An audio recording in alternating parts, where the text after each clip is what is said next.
What's going on, everybody? Sorry we're a little bit late tonight. That doesn't sound like a gunshot.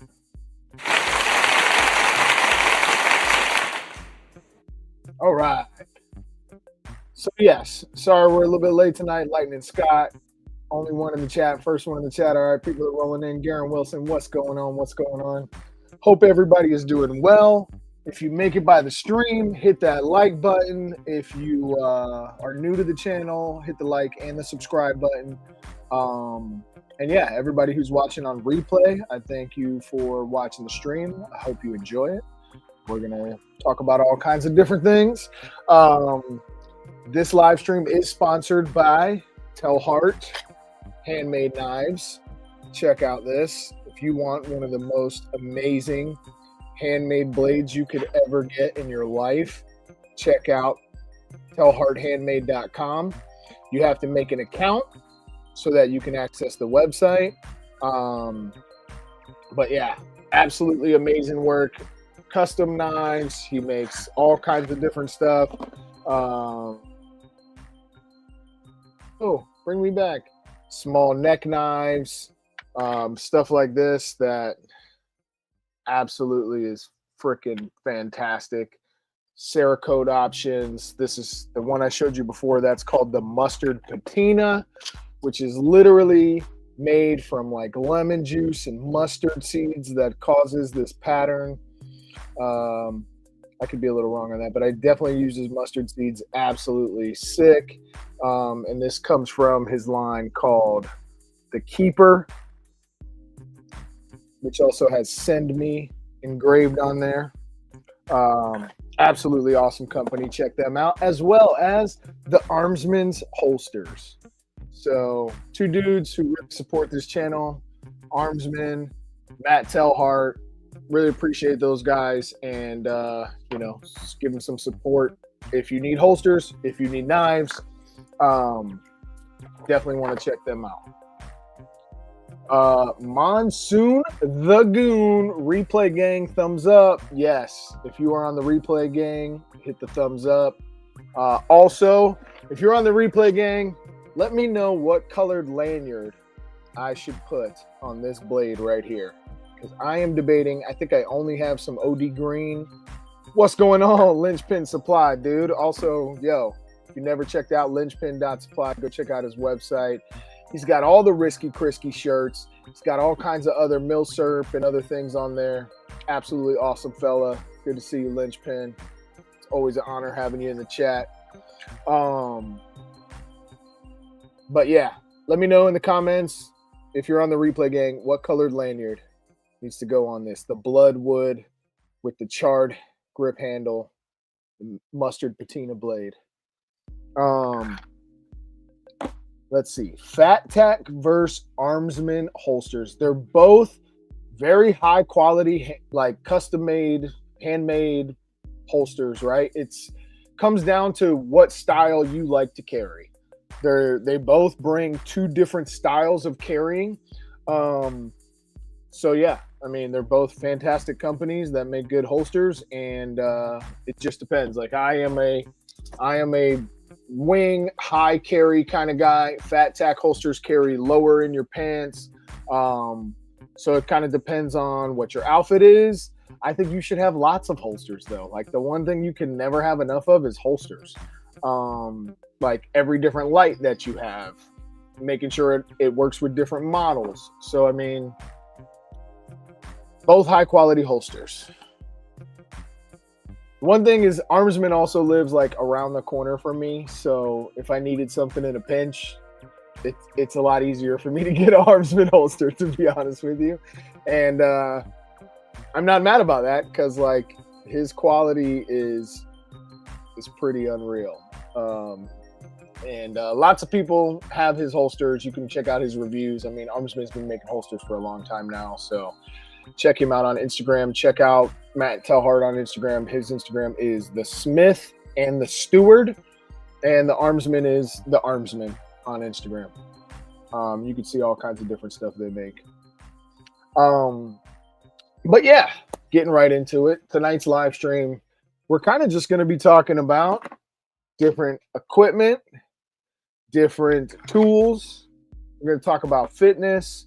We're going to talk about your health, nutrition, and really just the journey that I'm on. And probably, I hope quite a few of you are on. You should have him make a dual knife and pistol holster. Yeah, I know. I really want one like that, dude. Because what I've noticed with a lot of blades is, so this is obviously the sharp end, and they like to fold it around the sharp end. And then you have your holes on this side. But when I wear it, I have a gun for my right hand. I like to have my knife, which I mount this next to a holster, kind of like this, right? And it'd sit like that. But obviously, it'd be awesome if all the clips were close. So yeah, I may have him do that actually, and yeah, that's something I really like. I would like holster, reload, and knife, and that's usually how I wear things: holster, reload, knife, all in the front. But yeah, with the holes, makes it easier to like lock in or use paracord to mount. The thing is like if I flip it to right hand, I like drawing with the blade out, right? Sometimes I will use the clip and flip it this way and wear it on my right side outside the pants, and then I can grab.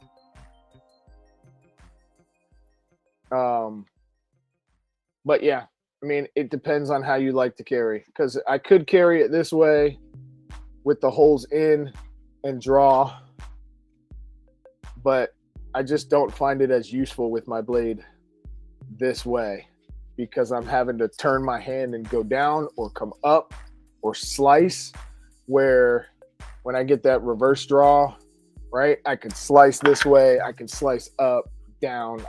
I prefer having a knife this way. It just seems more natural to me.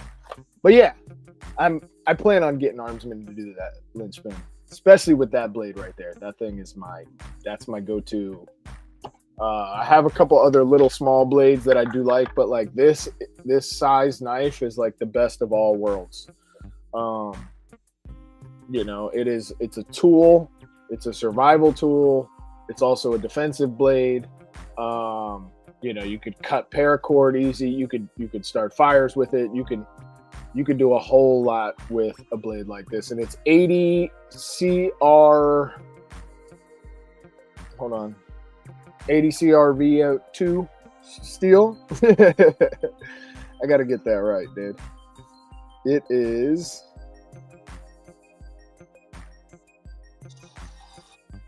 80 CRV2. Yep. Sick stuff. I've never used that one. Too nice. I'd never used that one. Oh, bro, no, I have to. This is like, yes, it's too nice, and it's also sentimental because Matthew Telhart is somebody who's really an awesome dude, and I actually feel weird if I like leave it behind at home and it's not with me. Like, it's something that I keep with me. Pretty much wherever I go, it goes. Kind of like a Glock 19. But yeah, getting into tools and all that stuff, obviously the prepared citizen man needs many tools, right? You need an EDC handgun, which is your main tool for handguns, that is. Like your EDC handgun could also be your duty handgun. Like a Glock 19 is the absolute do-it-all pistol. And anything that's in that compact size, right? Compact size takes full-size weapon magazines, so not like a P365 Fuse or something, right? Where it's like a slimline gun. Because those guns are not built for the same abuse that a full-size gun is built for. Parts are scaled down, springs are scaled down, everything is smaller, thinner internally. So the round count and the abuse, not that it's a solid handgun, it's pretty solid. There's probably millions of people running them. But the amount of abuse and track record of the Glock 19 to me, as well as the M&P, I would go with the M&P 2.0 or Glock, which you guys probably hear me talk about all the time. It's like the only two handguns that I would spend my hardworking money on.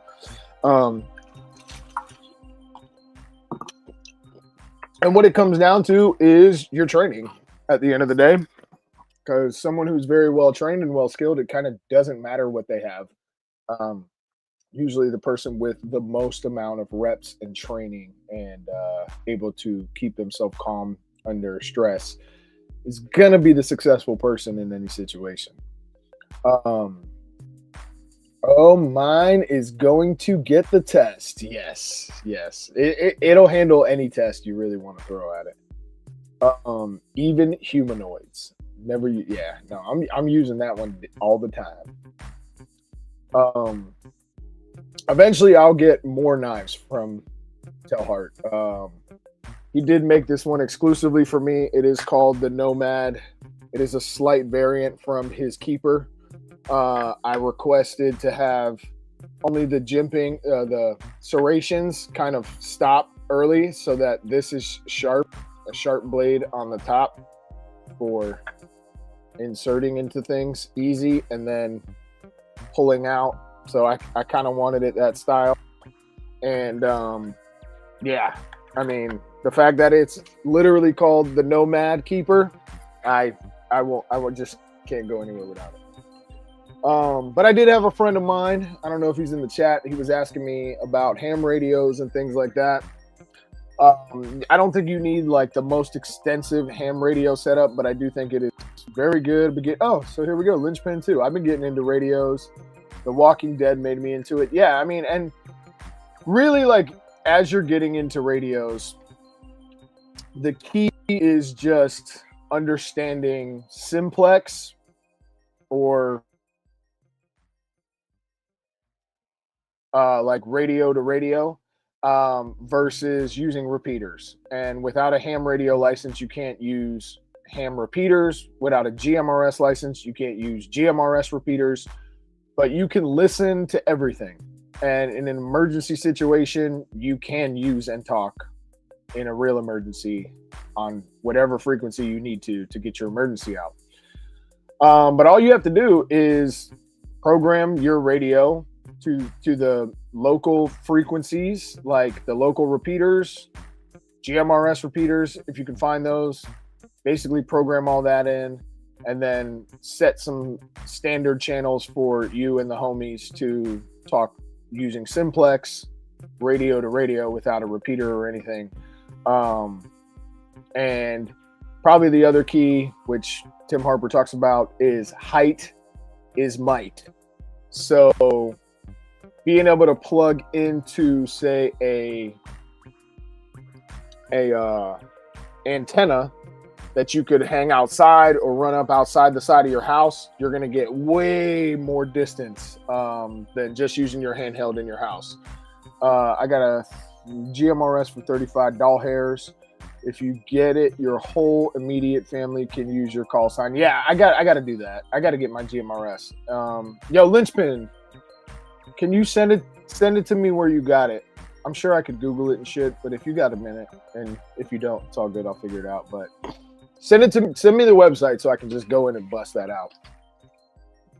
But yeah, I definitely would say absolutely get your GMRS license ASAP, because you can do a whole lot with GMRS. And like in my area, we do have a repeater channel that is statewide, so that has like multiple repeaters on one channel. You can pretty much talk all over the state on one channel. But there are GMRS repeaters. So like even with GMRS, you can make communications fairly over some good distance with GMRS, and you don't have to take a test to get the license. You just need to pay your 35 call hairs and fill out whatever and get your call sign.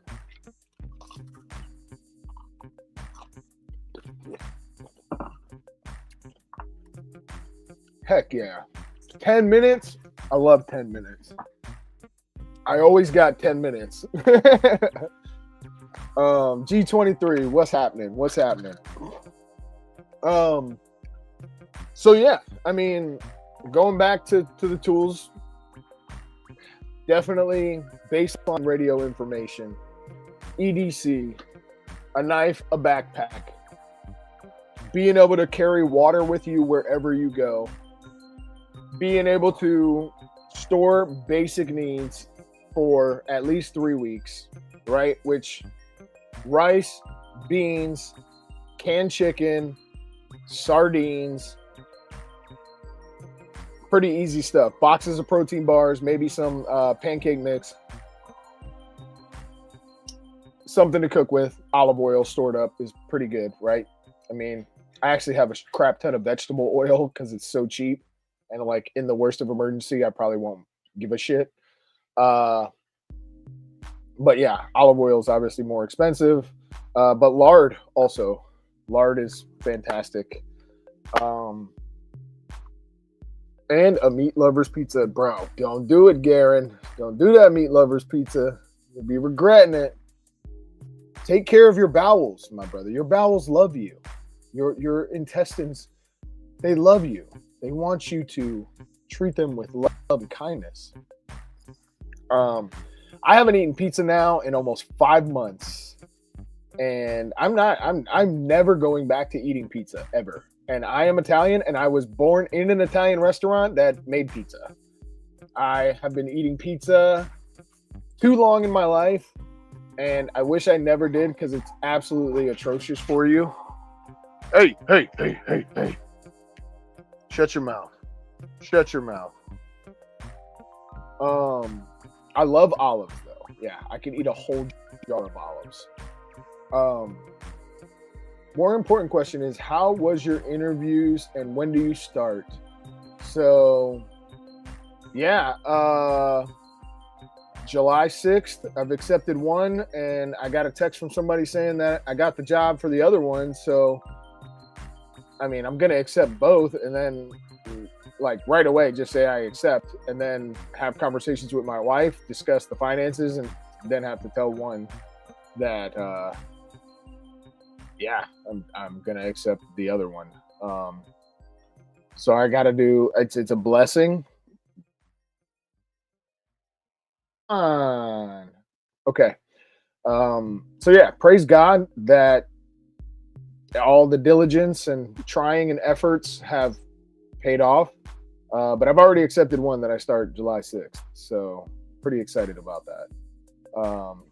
And I'm going to keep doing all the stuff for law enforcement and Customs and Border Patrol and all the other places that I'm interested in going to work for simultaneously.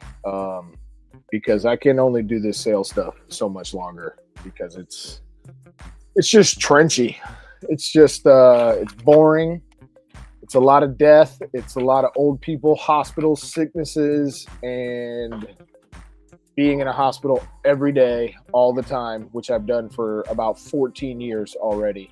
And it's not healthy. It's, you know, like I have to, if I'm starving or I didn't pack food with me, or I've been working all day, or my phone hasn't stopped ringing and I'm meeting families all day and then I'm starving and I end up eating at a hospital.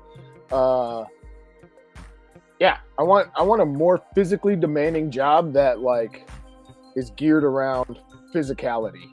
And I don't really want to like pour concrete or do construction shit because I'm 38.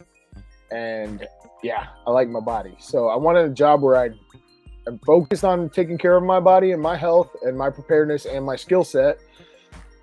And I want to get paid to do that. And, I was talking to a buddy.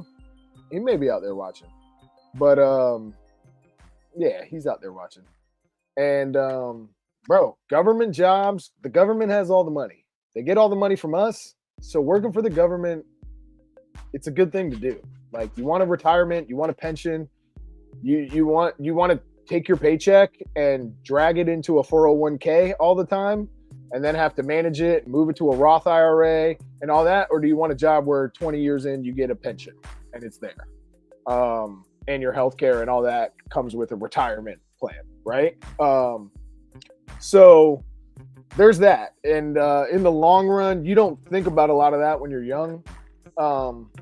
You should, but that kind of thought process comes from your elders, and you need to figure that out and understand that kind of stuff. But I didn't, and I do now. So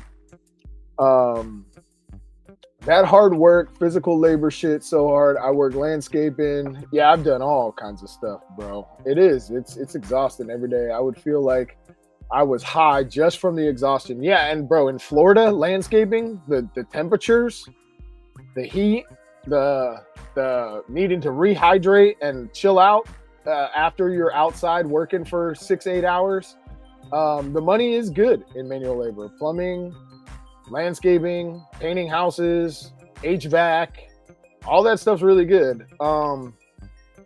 It's just like I want a career that my fitness is like a big part of the job, right? Because it'll motivate me to maintain a level of fitness where like there's jobs where like it doesn't matter. You gain 50 pounds, like you still go to work and you still do your job. And like I just don't want to live that kind of lifestyle anymore. I've lived it for too long, and I regretted a lot of it, but it's a journey. So everybody's gotta pick their battles, and I pray that it does work out for me. And if it doesn't, I keep pivoting and keep adjusting. That's all you can do in life. I mean, some things work out, some things don't. Linchpin, Nomad's going to be an ATF. That's the only one. I'm not sure I could do that. I'm not sure I could work for the ATF. An IRS agent, bro. If I was an IRS agent, you guys would all be getting fucking free passes. Although I hear if you're an IRS agent, you don't have to pay taxes, so it might not be a bad gig. What's up, everyone? Hope you're all doing well. That's Mexican work, yeah. And like, dude, I have a college degree. Even though I've done all kinds of stuff, bro, I've worked for people where I'm making Mexican money, and like, I have a family. I've spent a lot of time doing professional jobs, and it's rough to swallow that and make that kind of money for the day and break my ass. But I like manual stuff. I like physical labor. So like I try to focus on things on positives and not negatives. Can't get a visit from the IRS if you don't register your business. Facts. I think the 401k is a farce. The taxes you pay, yeah, bro. The taxes I paid last year with a family of 5, and they punish me for my wife raising my kids at home. They punish you. Like if she would have just worked and paid any taxes, I'd be better off, right? But the fact that she doesn't have anything on there, it's like punishment.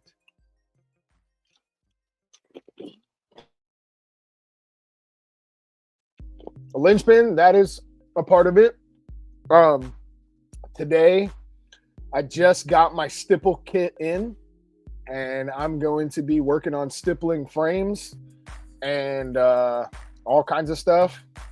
AR pistol grips, Kung Fu grips. Like once I nail down, and I'm already pretty handy with my Dremel and stuff. So once I nail down this stippling, that's going to be the first part of my business. And you guys probably know that I like work really hand in hand with a local gun store. So I'll be able to take in frames. I'll be able to take in stuff. And then I'll be able to also buy unserialized parts like AR pistol grips and stipple them and improve them and stuff like that. So that's going to be the first part, linchpin. And then once I get a way to sell those and a site and stuff going, then it's just adding more products, adding more services. So yeah, that's the beginning, and it shouldn't be too far away now that I have a stipple kit. So absolutely, that is the plan. And I also still need to get my NRA certifications for firearms instruction. Teach CCW classes and things like that. So I'm trying to do everything. Trying to do it all at once. And I'm down almost 40 pounds in the last 4-ish months. And I advise everybody to get in shape, dude. I feel tremendously better. Even if I wasn't going into law enforcement, yes, I've had a little more personal time with not having a job. at the moment, which I still have many side jobs and other jobs and ways of making money. But I've had a little more time with my schedule to be able to focus on my fitness.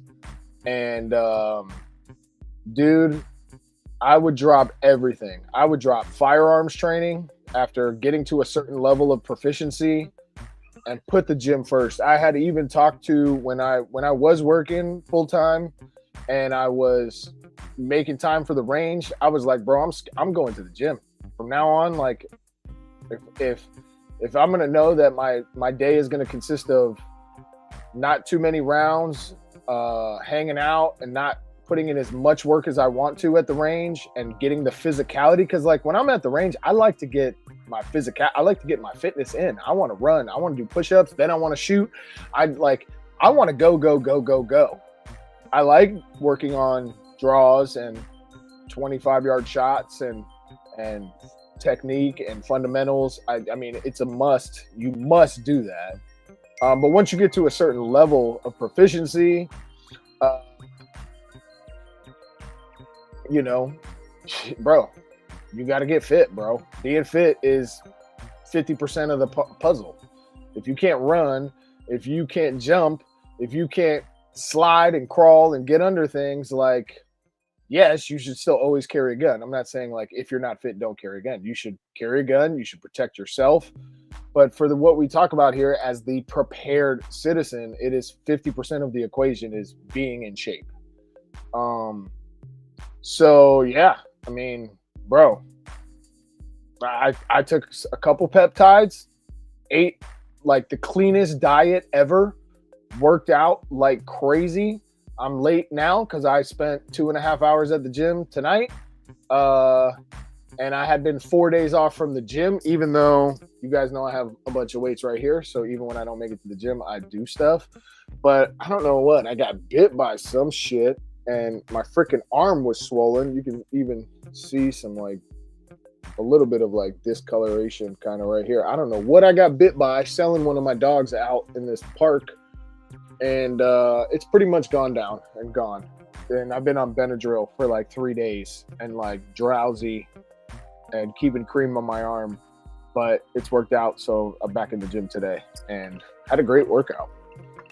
My workout tonight consisted of shoulders, back, a little bit of chest. Like I hit kind of total upper body. And then I went and did 3 sets of 185-pound squats and just did super low, good form. Made sure I did squats because I don't like going 5 days without squatting a barbell. So yeah, just a bunch of stuff. Sit-ups, a little bit of punching bag. Yeah, a lot of back and shoulders, and tapped in just a little bit of upper chest and then squats.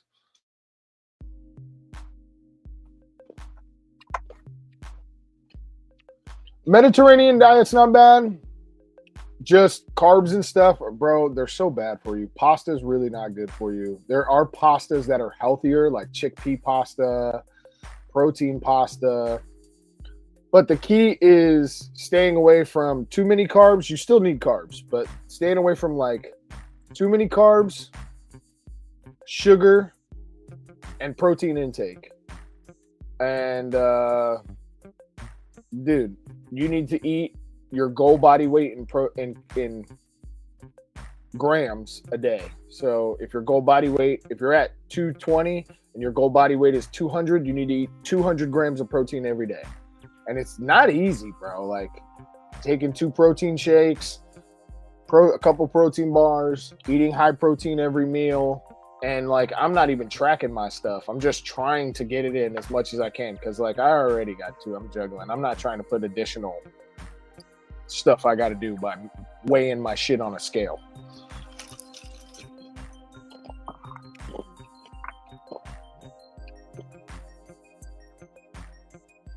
At the dog bark, no man got cream on his arm. No, it was after. And so like on Father's Day, dude, I drove like over an hour to sell this family a dog. And I had a male and a female left. And like, I could tell as soon as they got out of the car, they needed the female. I was like, no, you're not going to be able to handle a male. I could tell they had a couple little girls. The dad got out with toenail polish on his toes. And I was like, yeah, you need another girl for you guys. They're easier to manage. And they already called back like 3 days later and was like, I think my kid has allergies. Would you guys let me return the dog and could I get my money back? And it's like, bro, that money's been spent on bills. I've been selling dogs and the money spent on bills, and I will take the dog back and rehome it. But yeah, you already wasted my entire Father's Day, wasted my gas. Like, yeah, you're absolutely not getting all your money back. I just have to worry about sodium and potassium, 5-9-200. Man, you need sodium and we all need sodium. Like, so, dude, you always see me drinking this. I have electrolytes and salt in it, and I'm drinking that a lot. Like drinking regular plain water, because most of our water is not good. The quality of water we all drink, even if it's filtered through a Berkey, you need to add some salt. Little pinch of Celtic sea salt, some electrolytes, and potassium, bro. You eat a couple bananas a day. Also, watermelon. Watermelon actually has more potassium than bananas. Yeah, sometimes your protein powders and stuff will have additional potassium and sodium in it.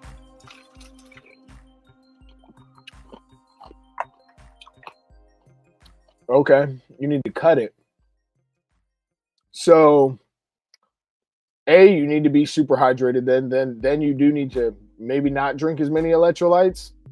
I don't know how much you're sweating and stuff, like what your daily activity is, but I'm guessing at 5'9", bro, your goal weight is at least 185, and that would be like jacked at 185. 5'9", you're probably looking at 175 as your goal weight. So like, you got to figure out how to lose those 15 pounds. And bro, I'm gonna tell you the truth, bro. The retatrutide peptide is so healthy for you. It takes internal visceral fat that's around your organs and burns it as energy. So it helps with things like fatty liver disease. None of this is medical advice. This is just my personal experience, my journey. So don't take any of this as medical advice. I am not a doctor. But hypertension, yeah, like cardio, hydration, cutting visceral fat, and not eating, like, I can't lie, bro, a Mediterranean diet causes higher levels of hypertension with carbs and stuff. Like, you want to cut out sugar, bro. We're all like pre-diabetic. Even thin people can be diabetic. You don't have to be super heavy to be a diabetic. You'd be pretty jacked at 6% body fat, 5'9", 200 pounds. You'd be jacked up. You'd be pretty swole, bro. You'd be like fitness competition at 5'9", 200, 6%.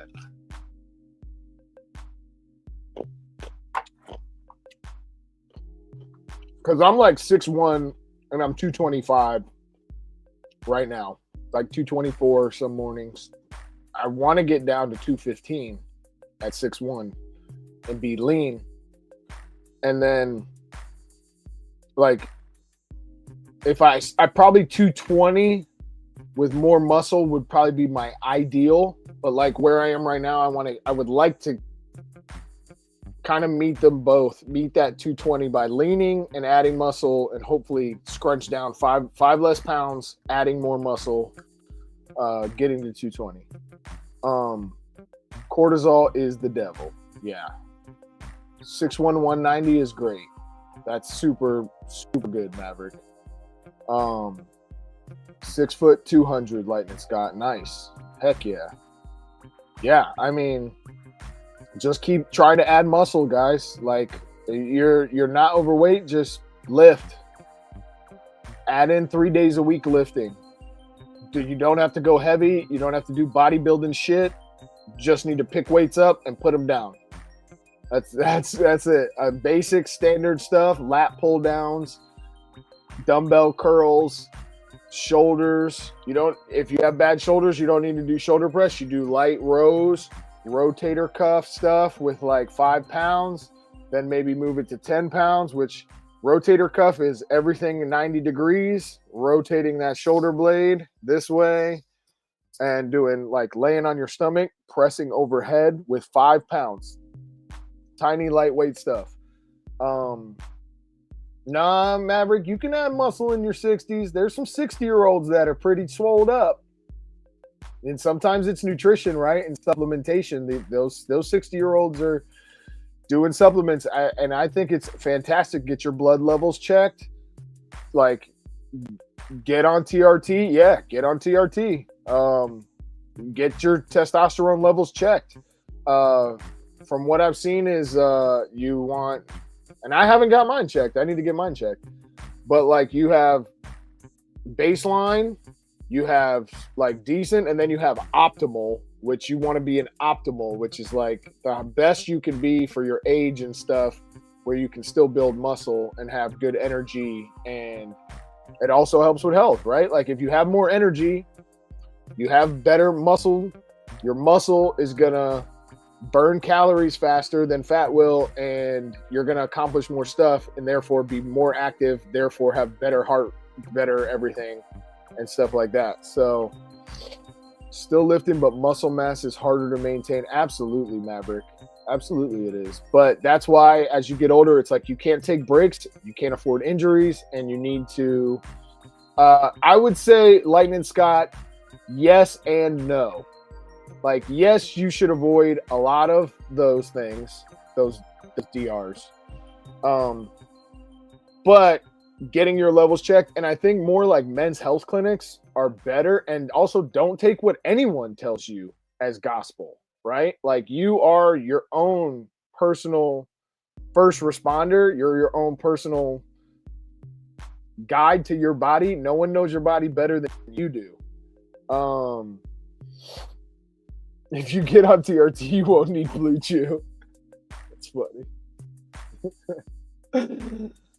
Drop 100s, need to drop another 115s. Got fat not being able to do anything after breaking my T11 and T12.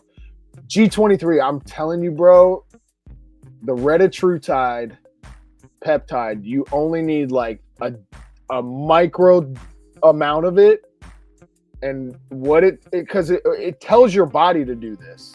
You don't even have to work out. I have a buddy, his wife used to lift like crazy. Now she just takes a micro dose, and you can stay on retatrutide your whole life. It's a GLP-3. Bro, it will just melt it off of you. Like, you'll be like, how is this happening? And it's like, because it signaled your body to do it. It told your body to start eating it and get rid of it and use it as energy. And you feel clearer, you feel better. Blood flow starts happening better. Like, we could watch a quick video on it, bro. I'm telling you, that stuff is a freaking, like, it's kind of outrageously amazing. And we were not going to like spend too much time on it, but the car 15.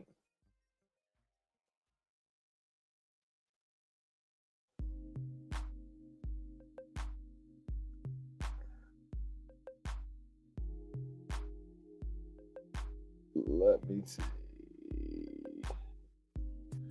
All right, so, and it's really not that expensive to get it, and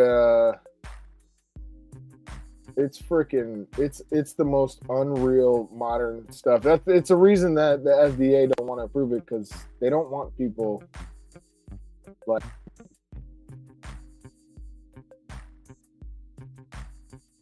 All right, this dude used to be like almost 350. You've seen the 28% weight loss by now. Everyone's talking about it. It's everywhere. The biggest weight loss numbers that any obesity drug has put up in a pivotal obesity trial. And retatrutide did it in a phase 3 trial. That's the real test. It doesn't get better than that. And here's what the headlines are burying. That 28% came from the top dose. The number that should actually drive your decision came from the lowest dose that they tested, and the coverage skipped right past it. So here's exactly what we're doing today. First up, why the lowest dose is the number that you should actually care about, because it changes whether you need to push to the max dose at all, and it's going to play a factor in your long-term results as well. And then second, the heart rate update that changes how we approach retatrutide. 2 weeks ago, I was worried about it on this channel and I talked about it.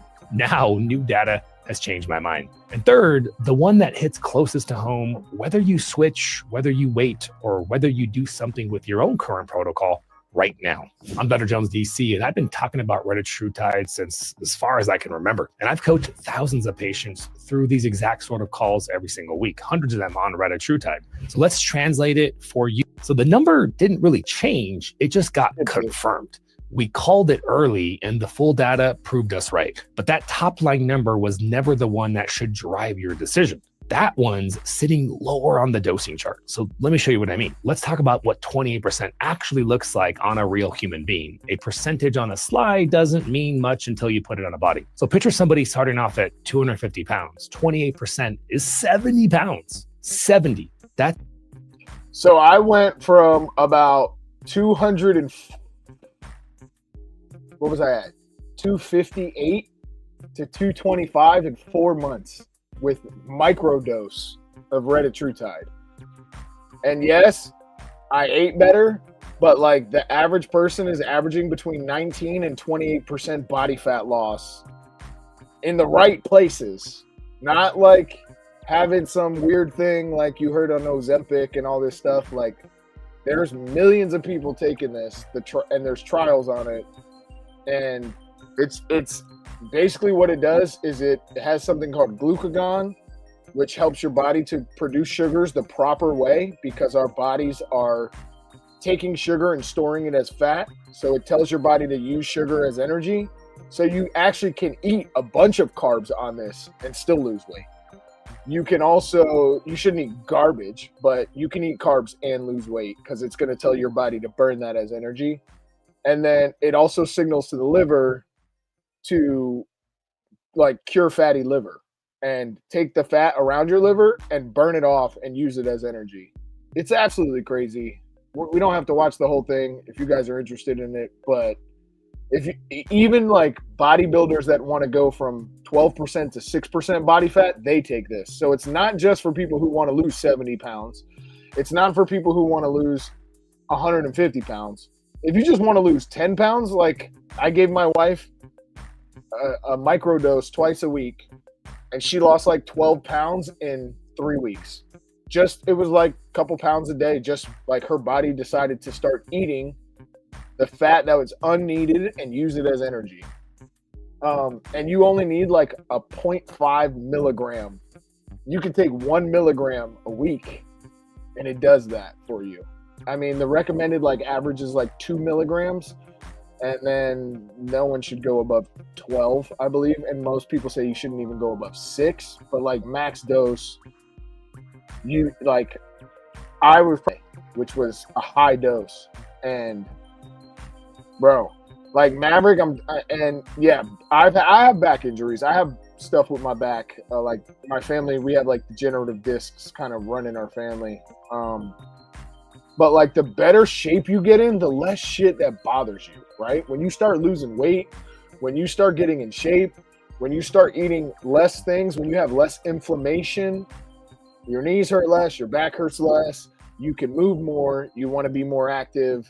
You guys know, we all know as men, like when you feel like shit, you don't want to do shit. When you feel good, you're ready to rock and roll. And sometimes you feel good and you're feeling lazy and you got to push yourself. And then after you push yourself, you're like, I'm sure glad I did that shit. So it sounds interesting. Got to get back to work before. Nice. You already at work, G? Nice, brother. That's fire. Or you're not at work. I got to get back to work before I have the extra money. I got you. All right. So when you get, I don't blame you. Absolutely. Will it cause serotonin or dopamine syndrome? No. At least not for me. It helped me sleep better. Um, and I felt like it reduced dopamine for me. Uh, like, and I was on it for 4 straight months, and all I could say is I felt better in every way. And the only thing that some people get is and I forget what it is, but like when you eat food, you get there's like a joy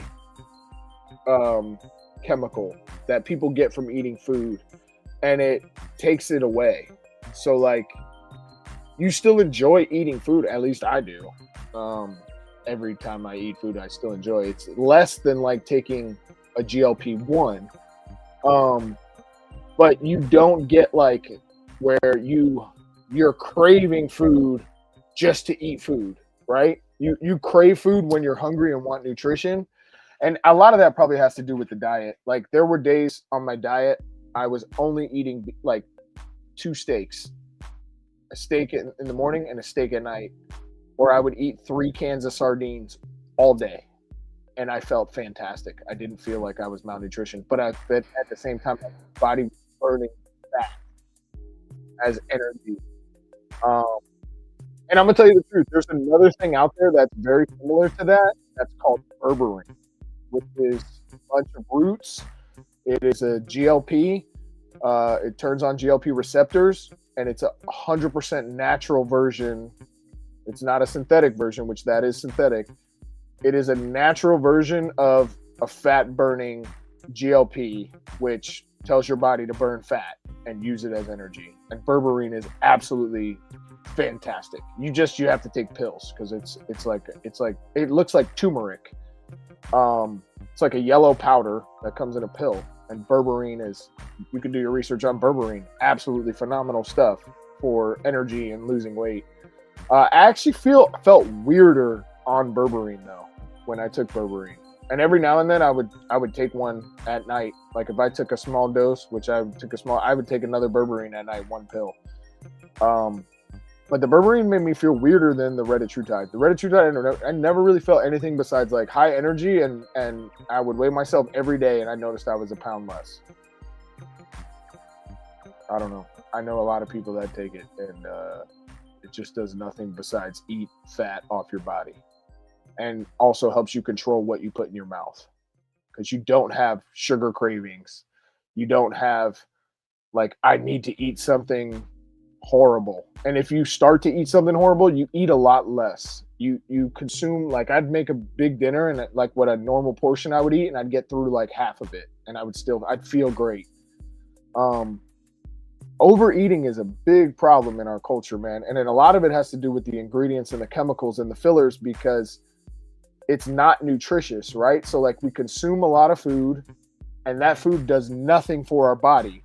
So that's why we want to just eat and eat and eat, because we're not really taking in nutrition. We're taking in calories and garbage. And like, that's why pizza, right? Like I used to be able to eat 4 slices of massive sized pizza, maybe more if I really wanted to. And it's like, because there's no nutrition in there, you're just filling your intestines with goop, with straight goop and grease and bread, and the bread becomes sugar, and your body doesn't know what to do with it. And the cheese, like I also stopped eating cheese. I recently went back. I had a couple of like little pieces of red wine cheese. And I've been good on my diet, and like my metabolism feels better and stuff. So like, but I cut out cheese completely for a while, for like 3 months. And I still would eat a little bit of sourdough bread, like toast with eggs. And the other thing is, and this is for like anyone, right? Whatever you're taking or whatever, don't start your morning with sugar. Do not spike your insulin early in the morning. It is so detrimental. That is why people say drink black coffee, because even the cream in a coffee, and I can't get away from a dab of cream, but in your morning, eggs, sardines for breakfast, no sugar. A buddy of mine has SS. His brain literally will not shut off. Gets 2 hours of sleep at night maximum. He should probably take like a form of growth hormone. And that's like, there's certain stuff that helps you sleep, and when you sleep, it helps you to. Oh yeah, antidepressants. Yeah, serotonin syndrome is common for people in it. Yeah, you don't feel any of that. You feel absolutely great. You feel like your body's working and your mind is working, and you don't feel sluggish. It really just made me feel like I had my young metabolism again. That's kind of what it made me feel like. It was like, if I wanted to eat something, I can eat whatever, but I never felt, and it would stop me from eating too much of it. But it made me feel like I had my young metabolism again. That's the best way I could describe it when I was taking it. And I still take a micro dose every week just because you don't have to stop taking it, and it controls a lot of good things in your body. How many glugs of creamer is a dab? So I put my creamer in first, and then I pour my coffee because it keeps my coffee hotter. So like I put like this much in my cup that's like this big. So like, yeah, not a lot. I make sure like my coffee is not creamy. It's like a little darker than my skin tone. My coffee comes out, you know. I make sure it's not white at all. It's dark, but I still have I don't know. I want to get wet, but just that little bit of cream cuts, I feel like, some of the acidity in coffee for me. But I would like to switch to collagen. So you could take collagen powder, and instead of using creamers, you can put collagen powder in your coffee, which is also a really good option. And the sweetener alternatives to, oh yeah, absolutely, super toxic. But yeah, I mean, I guess that'll cover our fitness health portion of the live stream. I'm guilty of, but yeah, look into peptides, man. There's a reason that doctors and all that they don't want to tell you about that stuff. And peptides are not something new. Apparently they've been around a very long time. But like men's performance clinics and stuff, and sports performance places focus more on that kind of thing. But you should always get blood work and all that stuff before you do anything, and listen to your advice of whoever you believe you should take advice from. 3 is too much. It depends on how much coffee you dump on 3, right? Like 3 creamers in a cup this big is different than 3 creamers in a cup this big. And then if you drink a cup that big, like, and you only drink it to here, now you only had a creamer and a half, right? Instant coffee, Maverick, is a staple in my preps. Instant coffee, because I don't drink it, so I don't want to, like, when I'm out of coffee, I don't go grab my instant coffee, so I never touch it. So, I'm pretty sure because it's dehydrated, it like lasts forever. So instant coffee in the preps, regular coffee. Also with coffee, there's a lot of mold and crap in coffee. So like I highly recommend like getting a coffee grinder, buying the beans, and grind your own beans before every pot of coffee you make. And it makes the coffee taste a million times better, and it's way better. And I highly recommend organic coffee. Definitely not like Folgers. I've been drinking all that shit myself. I'm not like, no poo-poo on anybody for drinking Folgers and Mountain House and all that shit. Obviously, we all love coffee. You do what you got to do sometimes. But like, I go to Costco and I buy the bag now, which I've been doing for a while, of like organic coffee beans. I think I have like a Cuban roast. I forget which one. It's like $17.99 for a bag of coffee, which ain't cheap, but it lasts a good while. And when you grind it, you can really decide on like, how much do I want to grind it? How much do I want to make? Make sure you're getting, iron is the biggest one. Facts, Garen Wilson. Iron is actually if you're iron deficient, from what I have heard, not medical advice, iron is the number one booster of testosterone over anything else there is. Overtaking TRT and testosterone, iron if you're iron deficient with low testosterone, boosting your iron boosts also your testosterone. So yeah, iron is a big thing, and copper is also very good for you. There are people who can't have additional copper in their body, so like you just need to know your own body and like go slow on everything. Like I am the one that's like microdose it all, and even then, only microdose stuff. Like don't ever like overconsume anything. Because if anything counteracts with your body, if you're microdosing it, you could probably just let your body get it out of you and you're good. But if you're like, oh, I'll take this big amount every 3 days, like then take it 1/3 amount every day is better than anything else. Like I am the microdose guy. Do not like when someone's like, take this every 5 days. I'm like, okay, well then I'll just divide it by 5 and take it every day. I'd rather do that so I can find out whether or not it'll counteract with my body or anything, you know. I got a new handle for my car, so I'm gonna fix it. Dukes of Hazzard on it. Nice. Black Rifle or Blackout Coffee mainly?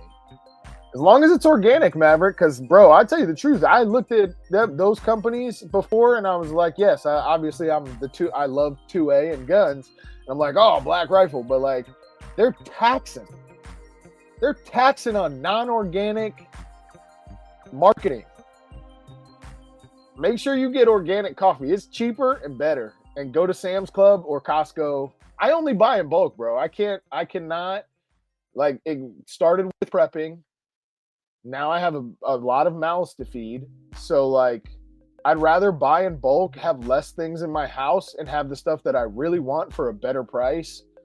So, like, the Black Rifle coffee at Walmart is, like, this big in beans or whatever. And it's, like, $14.99. Where the bag I get at Costco is, like, this of organic coffee for $17.99. So, it's like, yeah, I pay $3 more, but it lasts way longer.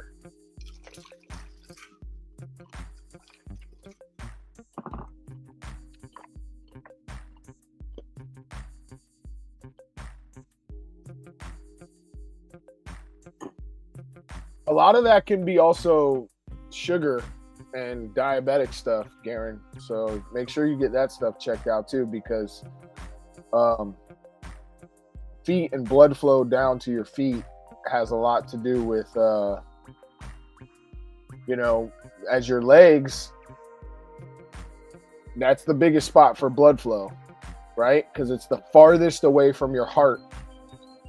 Your brain takes up a lot from your heart, but you're standing a lot. If you have a job where you stand a lot, the blood goes down and it's harder for it to come back up, swelling, then numbness, and also I think thyroid stuff. Always you get your thyroid checked. I need to do all that stuff too. I mean, obviously I've been working off the skin of my teeth for a while, but yeah, thyroid, sugar. Like we've gotten down to, pre-diabetic. Yep. Emphasis on was, awesome, Garen. Yep. Yeah. Fix everything, could save money. Mechanic wants $100 for the part, $200 for installation or more. I got the part for $20. That's what I've been doing, dude. I've been ordering my own car parts offline and replacing. I had a window motor brake. I ordered all that shit offline and did the whole thing myself.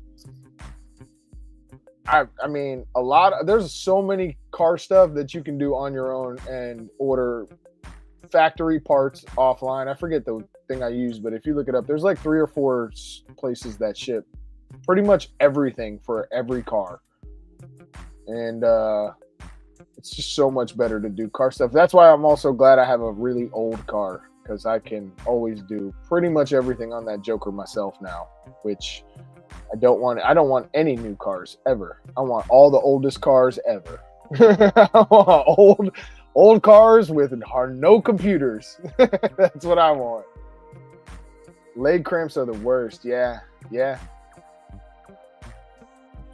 I went from 254 to 210. Sick, Garen. That's awesome. That is the way.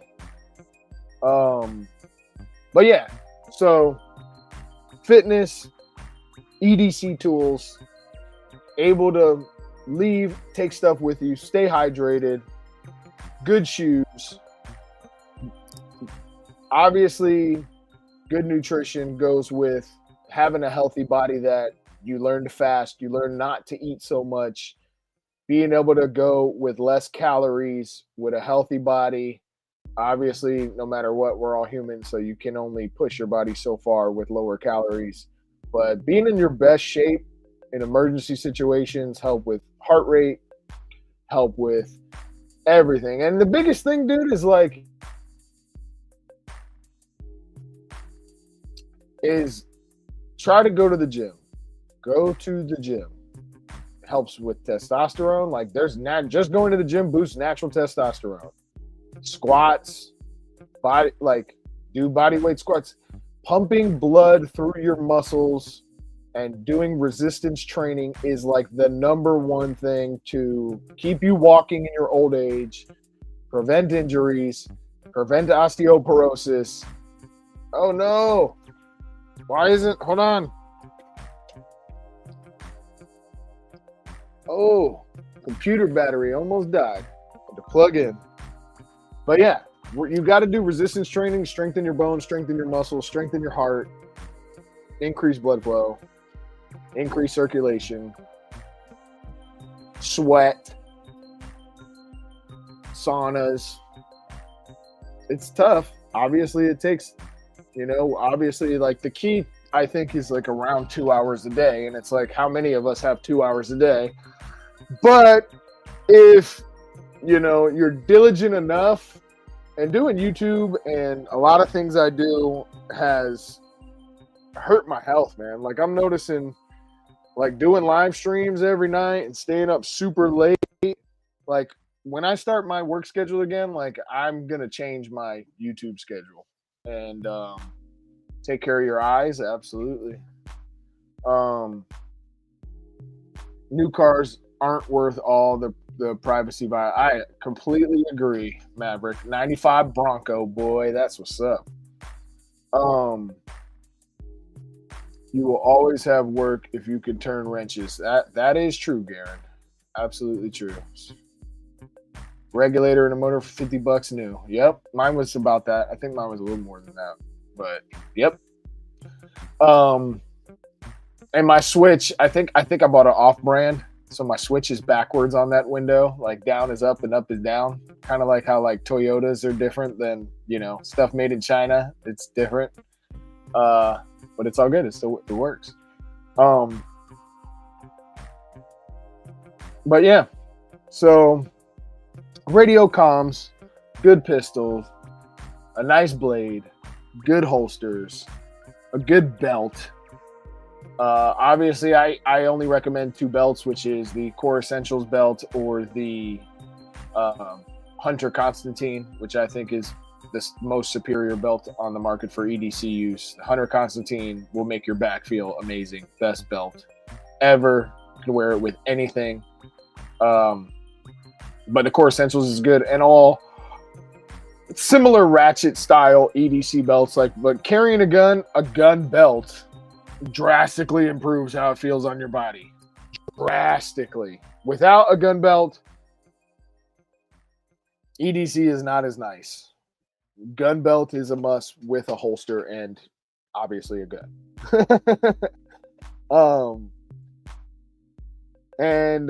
Yeah, I mean, other than that, guys, I mean, we're all in the boat, sinking ship. None of us know what's happening. Is it sinking? Is it not sinking? Is America great yet? I mean, a big part of America has been always greater than the rest of the world, so we can always hang our hat on that. But us as Americans know what everything was meant to be in America, and we have higher expectations than what we see going on in our civilization at the time. Good night, Garen. Good seeing you, brother. But yeah, as long as it works. 2016 Nissan Rogue, nice, yeah. LCP Max fits in your pocket even if you're wearing basketball shorts. Yes, but there's situations where I could see that being an option. But like when I go to the gym, right, I still conceal carry to the gym, right? And then I wear my Hunter Constantine belt with a regular holster because I don't know. What if I like run out of gas? I'm on the side of the road. What if I got to stop and run into a store? So like I always have my setup, but I'm usually wearing like basketball shorts or gym shorts. And so the Hunter Constantine belt, I can strap it on, put my regular holster in, run my whole gear. If I want to run my holster with my knife, everything with basketball shorts, I can. It's very similar to like the something Arrowhead Tactical. What's cool about Arrowhead Tactical is like it has built in, so you could run the belt inside the inner frame. Like I just wear my Hunter Constantine belt outside my shorts and then clip it all on. So, I mean, having the Arrowhead stuff is probably like a hair nicer, but like overall, I eventually found my way to core belts and S-Tac components with a Fat Tac holster. Nice. Very nice, Rip Curl. I love S-Tac as well. S-Tac Kiwis, the way to go. I'm an S-Tac Kiwi type guy. I like, there's another company, not HSI, G-Code. I like the G-Codes, and I like S-Tac. And actually, I have one S-Tac. I have all S-Tac pistol pouches. I'm probably going to add a G-Code pistol pouch, and then I have one S-Tac rifle pouch and one G-Code. I have one of each. I have different options on my belt because I don't know. Maybe one will stay in better than the other, and I haven't figured out which one stays in the best yet. And I like drawing from an S-Tac better. So my fast reloads are from S-Tacs, and then stuff that I'm hoping doesn't fall out ever is in the G-Code.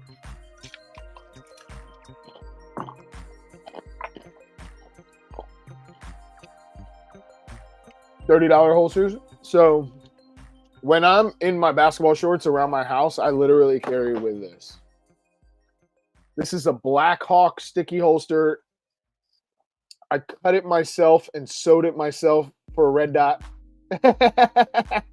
You can see how beat up this thing is. I've probably been running this. I also slid it right here in case I want to run like something with a threaded barrel, or I put the comp in it. Yeah. Beat to snot. This thing sticks better than a sticky. I have a sticky holster too. This material sticks so good. Like just you could put the LCP Max in this with your gym shorts. I promise you, the Black Hawk sticky holster absolutely has been my go-to. And I have two of them. I have that one and the black one. I think the black one sticks a little better. It's like black socks. You know how like black socks feel tighter? They feel like they don't loosen up as much as white socks or something else. Black socks, just like the dye or whatever it is, makes it hold together more. At least that's how I feel. But yo, G23, I'm telling you, the Black Hawk sticky, you can stick it in your pocket too. You can put that LCP Max and put that because it's so small. My LCP Max came with a holster that works nice.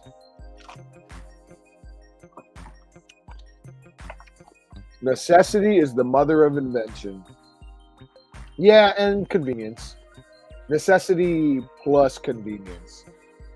I'd say necessity is the mother of invention.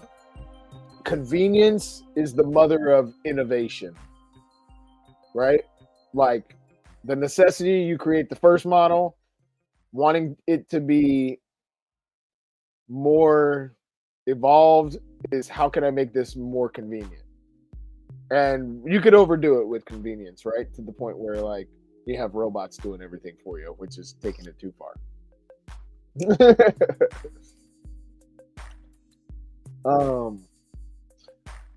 But yeah.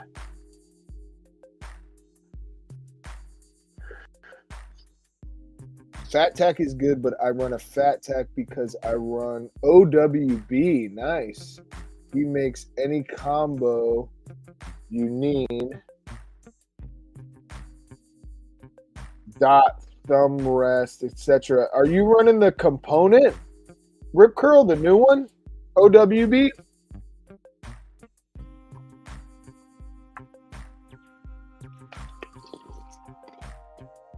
OWB is not bad at all. As long as it's concealed, OWB, IWB, it is what it is. I mean, that's another reason why, like, dude, I don't want a bunch of different guns, right? I want Glocks. I want Glocks because, like, if I take the flashlight off and I have a non-light bearing Glock holster, it'll fit basically every Glock. As long as the barrel can go through, you could pit the 19, the 26, like it grabs onto the trigger guard. Anything you want to put in it. You want the smaller Glock, now the 43X and all that, you're going to have differences. But I don't really, the 43X is my wife's. And the 26, the 19, the 45, the 47, like, and you could throw basically any light on those besides the 26 and literally run the 19, the 45, and the 47 all in the same holster. I kind of would like a Glock like 42 just to have it, or maybe a 43, the small 9mm, just to like pocket carry. I always will have on a rig, a holster and a rig and a sidecar and a backup mag. When I'm working, like when I know I got to do yard work and stuff, I will go with just this right here with a Glock 26 and a flashlight. And then I have another Armsman holster, Glock 26, no light. Sometimes I go that one. So yeah, like no backup mag or anything. I'm mowing the lawn. I'm just like, whatever. I have a handgun. So if something stupid rolls up on me, I got to clap it and then run in my house and grab a 300 blackout.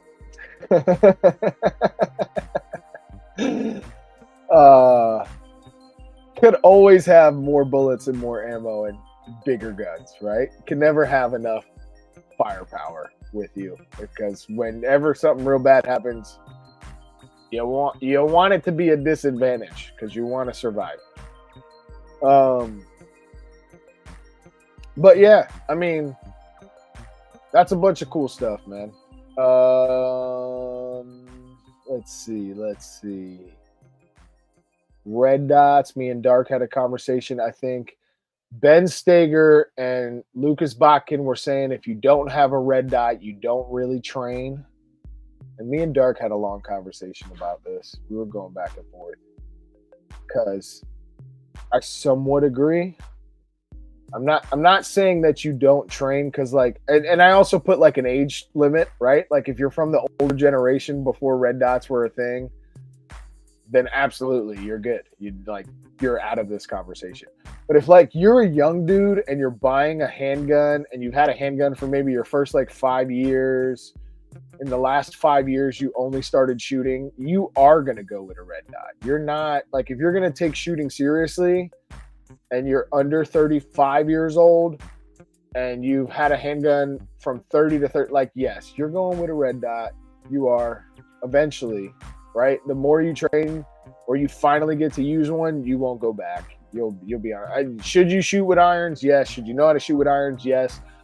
For me personally, I think shooting with a red dot makes me better at shooting irons, just because it encourages me to put more time behind the gun, which therefore makes me learn more about the gun. And on top of that, I always use backup irons.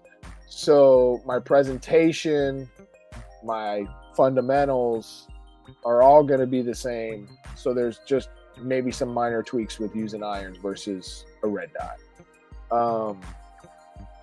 But the same thing with irons and a red dot is you're always target focused anyway, right? So if you have good presentation, you make a slight adjustment to your sighting system, right? That's about it. good form, good trigger squeeze, good grip, good stance,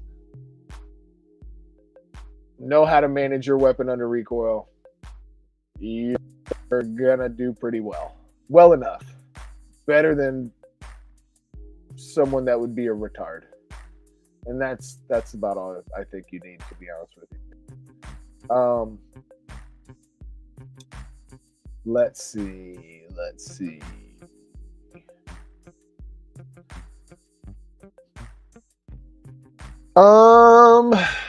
Anything else I've seen recently? A shout out to Tim Harper. I was looking into 460 Roland and 960 Roland. I forget who makes it. I think it's like Roland something, which is different than the Roland Special, which is the Glock 19 with the full-size light and a compensator. Totally different Roland. But the 460 Roland basically could turn any 45 into like a 44 Magnum, which is very cool. So a Glock 21 is sometime in my future. I would like to get a Glock 21 and maybe consider some 460 Roland or at least 45 plus P. Currently, I have nothing besides 9mm. I have one 380 in the house, and 9mm is just going to be the cartridge for at least the next 30 years. I don't see anything replacing 9mm. Just like I don't see anything replacing 5.56. There may be other cool stuff out there to use, but it won't replace 5.56. The amount, what it comes down to is like Glock. Why can no one replace Glock?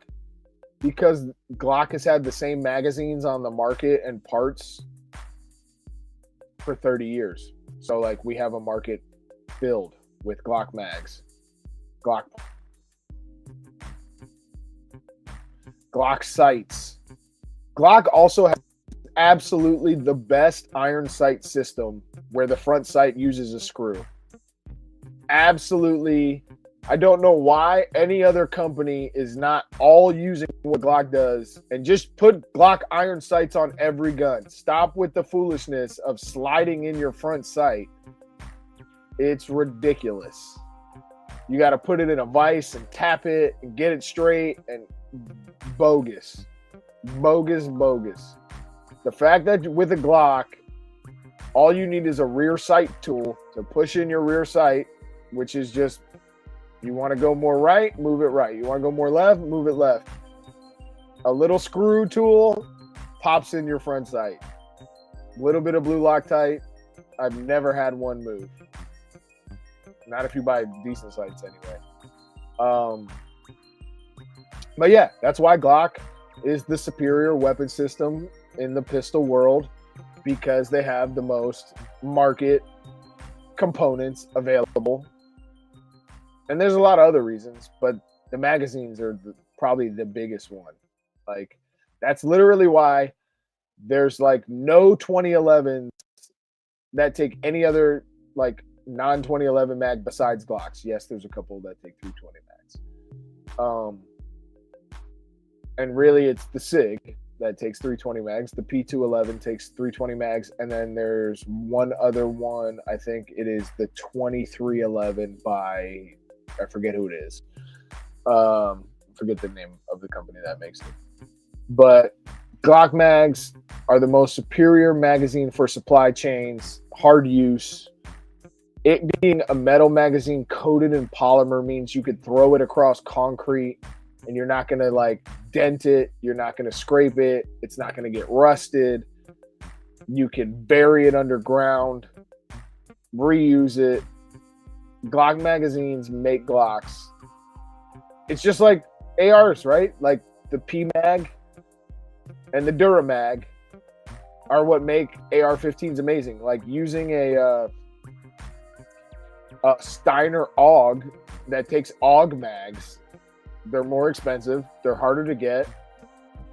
Cool if you like Steiner AUGs, but like it's nice that I could go in there. Like you want to, in the preparedness world, like to be a civilian and be prepared, you want a stockpile.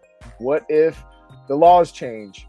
What if SHTF happens, right? Like a Glock and an AR-15 and some spare parts for each, you're never going to run out of anything. You don't have to like, and on top of that is if you need to replace something, you can do it, right?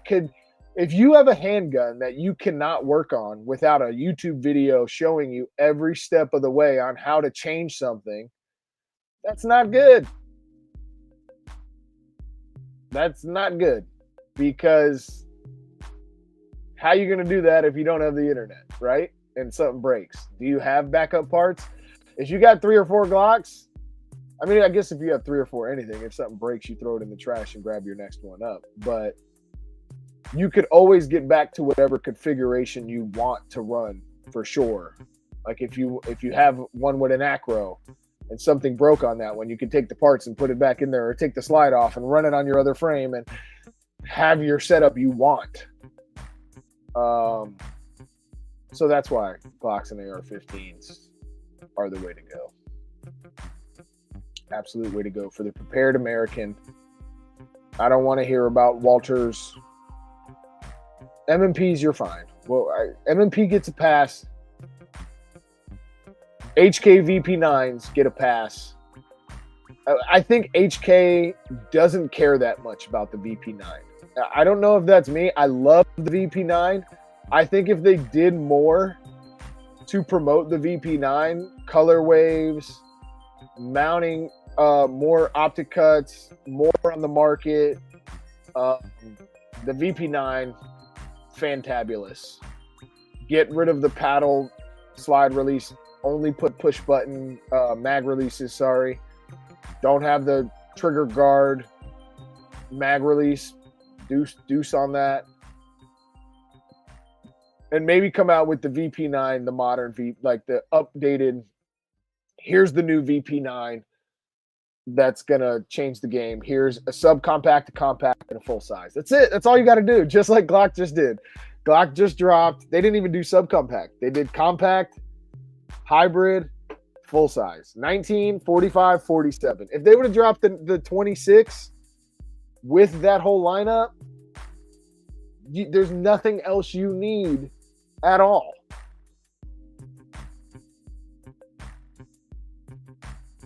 You want a 17? You want a 45? You want a 19? You want something real small? Grab a 26. Cool. Or the 26X, which is absolutely awesome. I like it slick. I like the 26. I'm torn with the 26X and the Glock 26.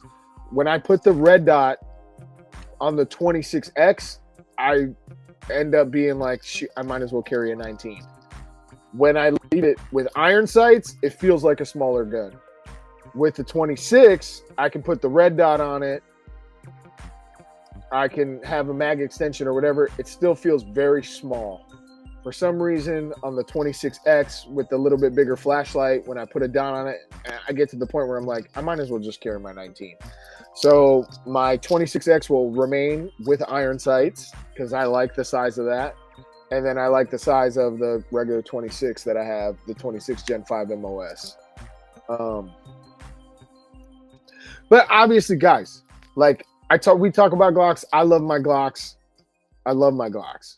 But like, you guys know, I've had lots of guns. I've had Beretta APXs. I've had Canik TP9 Elite Combats. I've had SIG P365s. I still have SIG P365 parts all in this drawer. I have a slide. I have the P365 slide right here. I have grip modules. If I wanted to, I could probably rebuild one. I just need an FCU.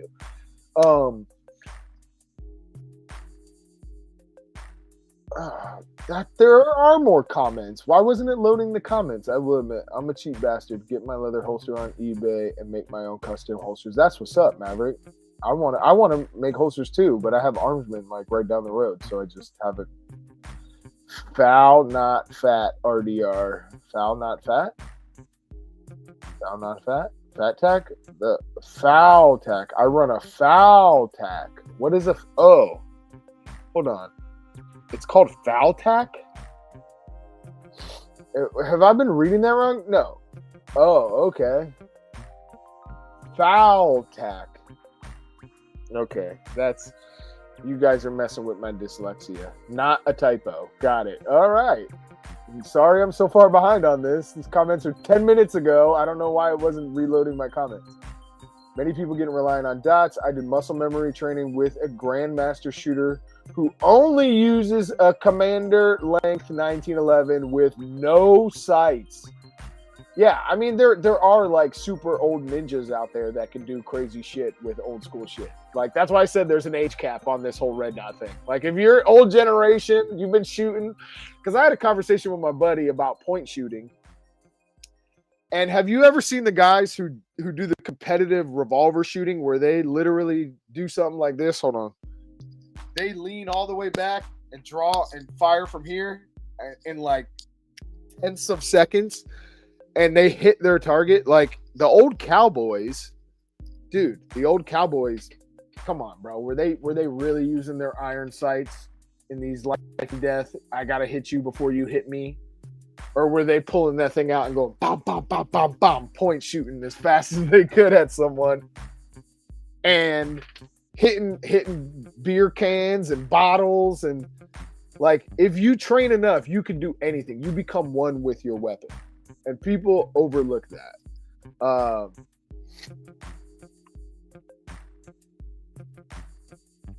He ran 8-round mags and leather carry gear. Yeah, and he's probably a bad joker, too. Got spring kits for the AR for my 1911s for mechanic combat. Think of buying a Galil, but if I do, I'll have to sell about 3 other guns. Dang. I have to say, for the money, the Equalizer is a great carry gun. I agree. The Equalizer is a great carry gun for anyone. Yeah. I think the Smith & Wesson... What is it? The X. What's it called? The Shield X comp. Fantastic. The Shield X comp. I think the Compact M&P is great. I mean, the Canic, couple new ones, they seem fine. For me, when it comes to investing in a firearm, the reason I like Glock is because I can access replacement parts without having to go to a factory. Like Glock Store sells parts. Every Optics Planet sells OEM parts. Like you can just get the parts you want specifically faster, and you can get magazines easier. Probably nowadays you can get mags fairly easy for like echelons and everything. But like there were periods like when they first released, and then on top of that is you can go get a police trade-in Glock for $399. You can go get a Glock 19 Gen 3 police trade-in, Glock 21, Glock 17 for $400. So it's like, it's not a micro. It's not one of these smaller guns. Like guns have gotten smaller. Comps have allowed people to shoot fast and accurately on a smaller platform. Yeah, that's why I love Glock, man. It's availability alone. And and it's a quality, very high quality. Learn to shoot with iron sights, and you never have to worry about dead batteries or malfunctions in the sight. Yeah, I mean, I definitely think you should learn with iron sights. Absolutely.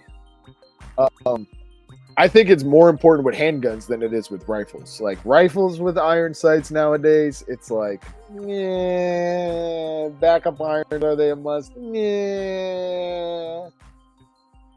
They're good to have, like, yes. Like if you have nothing else, it's kind of common sense. If you could shoot a handgun with iron sights, you understand what a rifle should do with iron sights. At least you should, or you should have common knowledge of how it works, right? And if you have them, you should have them sighted in.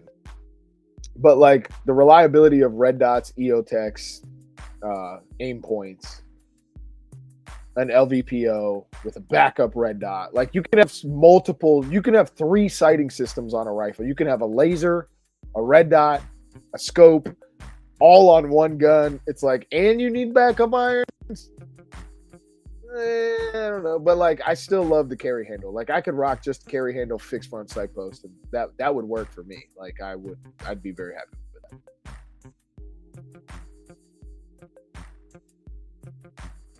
Yeah, I mean, bro, I'm telling you, if you live in a blue state at this point, bro, I'm sorry, dude. Everybody's got to go.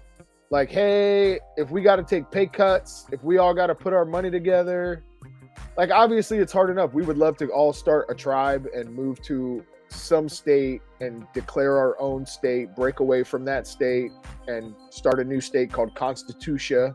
I've talked about this. We need the state of Constitutia, who's constitutionally based. But like, if we can't get, we obviously, I mean, it's just as hard with family, right? Like, if we can't get friends who all think alike to move to a location and, you know, build this community together, it's hard to take the whole family and move them to another red state, right? Like, I get it. People build lives and build roots somewhere and they make it hard to change. But like, ultimately, I think the pursuit of freedom, I guess I look at it because, bro, I'm from Florida, right? Like, do you know how many people I've met that have come here from Cuba who left their family so that they could be free? Do you know how people I met from Venezuela or from Iran? Like, I live in a very multinational state where people are coming from all over the world to flee shitholes to come to this pretty free state of Florida, right? We could be more free. Who have left everything behind. My family came to this country. I am only a third generation American. My family came here and left everybody and every single thing to come for freedom. No one promised anyone riches, right? It was freedom they were after. That was the biggest driver of what started this country to fight a war and risk our lives as Americans for immigrants to move here and come and become as American, like, to, what is it called? When you assimilate. Like, our Italians were different. We like prevented the next generations from speaking Italian. They came here and said, don't speak Italian anymore. You speak English. You are American. And the parents would speak Italian to their kids and they would force the kids to speak English back. They weren't like at home watching Telemundo Italia to make sure that they could still speak Italian and stay in their own hybrid, area where they weren't Americanizing themselves. They also didn't have that kind of technology, right? We didn't have like global TV. I'm watching TV in my old country. They didn't have shit like that. They turned on the radio. It was in English. Yeah, that's what bro. To leave a state, like when people are like, I just won't leave. I'm like, bro, do you know how many people have fled for just the word freedom? To be like, wait, I can be more free there. I'm gone. I will leave freedom. And I mean, that's a call people got to make. Like, how much does freedom mean to you as a person? Because to me, I'll take a hit. I would take a struggle for more freedom. Like, I would. I think all of us as Americans should be like the essence of our core. It's like, nah. Either we gonna do something about this, or I'm out of here and I'm gonna go get freedom over there. Like, that's the two options. Like, it sucks. It sucks to go from free to not free overnight. Right? And be like, now, slave man, you shall give us all of your 30-round magazines. Like, man, that sucks. Just thinking that sucks. But like, at the end of the day, it's like, what can you do? Yeah, it is absolutely the left. Like, and I hate the right and left paradigm. I would never vote left no matter what. I would never, because I'd like my guns. I'm a one issue voter and you guys don't like the issue that I like. We're not going to ever win on taxes. We're not ever going to win on less government. We're not ever going to win on either topic when it comes to right or left. But the one topic you win on voting right is guns. Most of the time. So, yeah, that's why I vote Republican. If you want to give me stories of, which I'm pretty sure everybody in my chat right now is voting Republican, but if you're watching this on the replay and you have some reason why the left is so good at something that I should feel like give up my safety and firearms for it, feel free to make the argument in the comments. I guarantee you it ain't worth giving up your guns over. There is not one bribe that is worth you not having your own personal God-given right to self-defense. As long as the fight is alive, I'm staying in Oregon. I see change happening. Yeah, I mean, I feel you. I just like, at my point, like if I was older, yeah, see, Lightning Scott hit it right there. I'm old. I would never have seen this happening in my lifetime. Yeah, and I mean, the older you get, I get it, bro. Like the battle is a young man's battle, bro. Like the elders are to guide the youngers, and you get to a point where you stored up enough and you have a supply chain. But like, as like I have kids, and I'm fairly young, like I can't risk living somewhere where what I already have turns me into a criminal, or that I can't pass it down to my kids, or that they are going to grow up and not be able to have the things that dad has, or can't go outside like that. We can go to jail over shit we already bought when it was legal. Like you can't, how could anyone do that? How could anyone, I don't even get how it's legal to do that. To be like, oh, you could buy that yesterday, tomorrow you can't.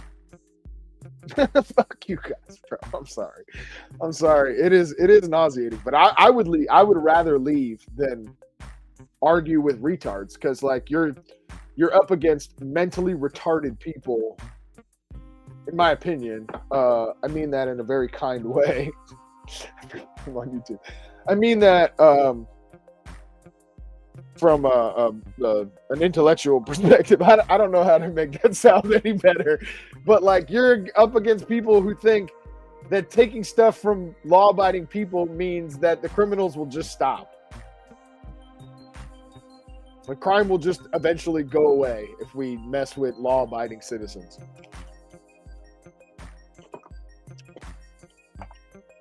Oh, I already know, Maverick. I already know. I'm just saying, you make different decisions as you get older than you do when you're young. You're not that you won't suit up, but like you think I can't deal with this at this time when I'm young. I'm like, I'm out of here. I'm avoid conflict until I can avoid conflict, right? Like if I couldn't move, I wouldn't move, right? But like if you have the opportunity to move, I suggest you move. And then you can always go back and visit and still make change, right? Or if you have people behind enemy lines, you can still help them make change. But, you know, like, why suffer if you can just move 40, 50 miles across the border and then you help them get their rights back, but at the same time, you don't got to worry about that shit. I'm just saying.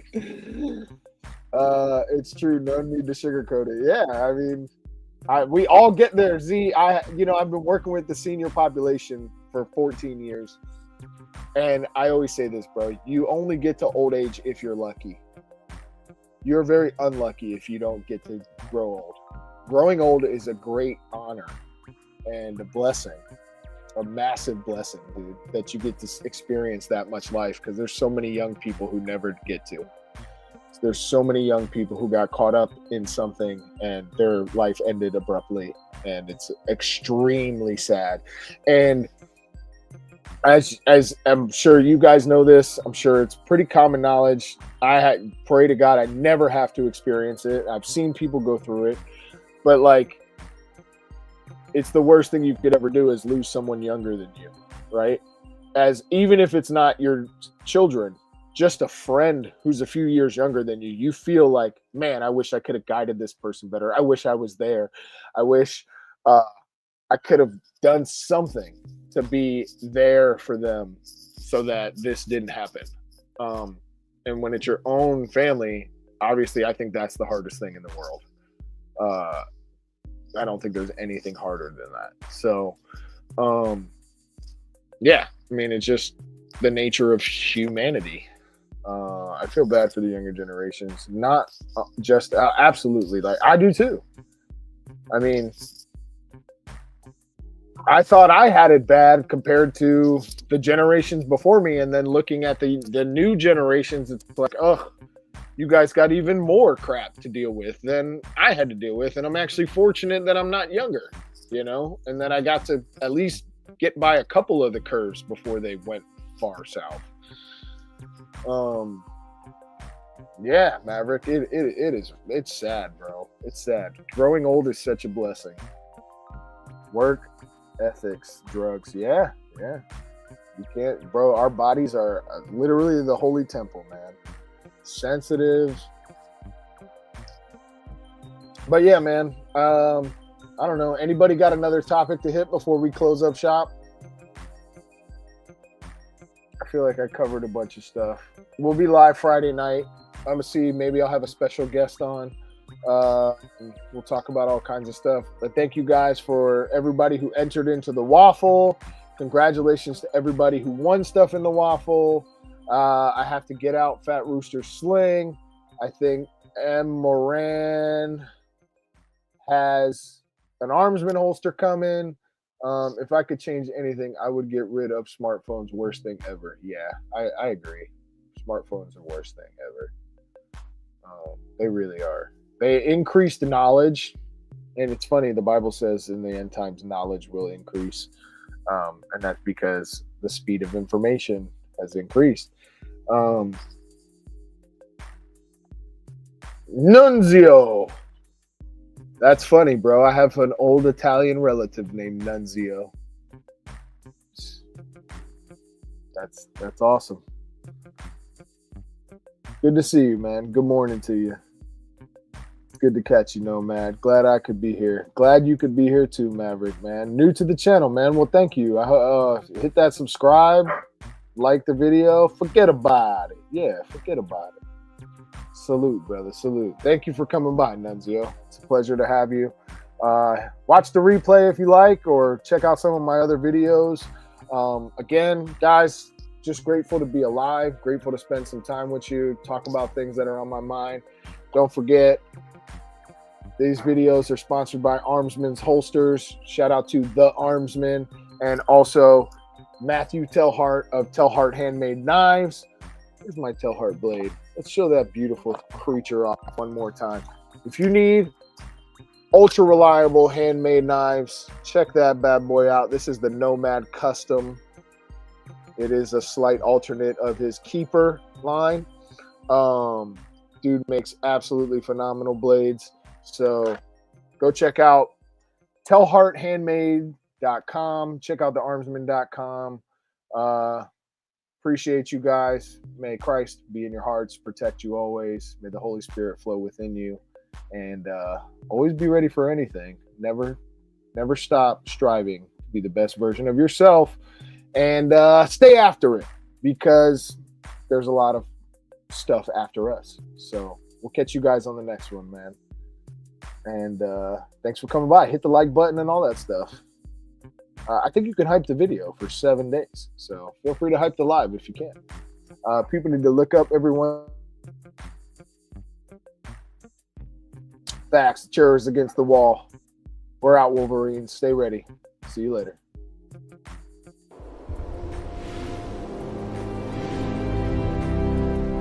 The remnant of nomads feel lost in a world they don't recognize, controlled by evil forces who seek to enslave them. They have trained and prepared for this very moment.